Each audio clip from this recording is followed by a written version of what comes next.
Fairy Tale episode 162. Let's go ahead and get started. Alright, the beginning was, it was funny. It was okay. The whole thing with Toby, the dog dude, fighting against Black Snake, Raventail Guild member.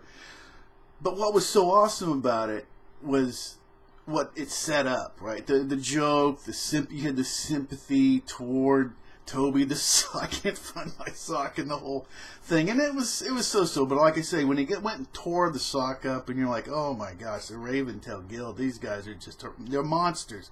So that was great. It really set up that they're just a nasty group of people.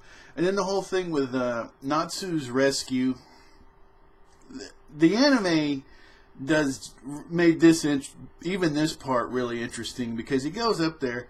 And we have this snorting abductor with the guns. The guy, I'm like, what?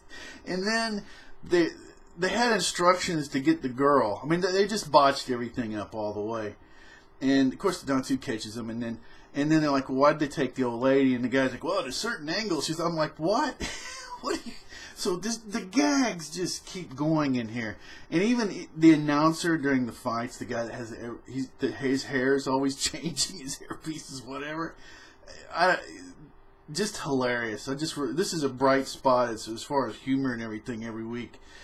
Fairy Tales freaking people just absolutely do not know what they're missing.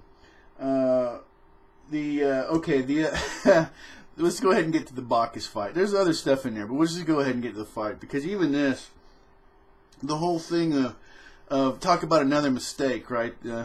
Misunderstanding instructions.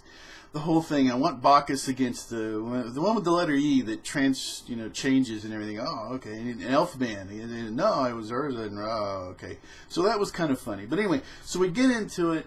Elfman goes cheetah, as you know. And then he gets beat up, and it's a real awesome setup, because they're like, well, he's got this drunken technique, but he's not even drunk, and he's beating the hell out of Elfman, and then the promise, the Quattro Puppy guild thing, gold, and then of course he goes into that lizard defense mode, and Bacchus had it coming, the whole thing, he had some bad karma, beating karma. Can of drinking and all that kind of stuff. So anyway, just another great. It was a hilarious, a lot of laughs, a lot of little bits in there. It's just a highlight of the week for humor. So just loving it. Anyway, I'm going to go ahead and cut this short. Anybody can be an anime fan. Anybody can be a fairy tale fan. You can always subscribe. You can always unsubscribe. You can do anything you want to. Until next time, take care.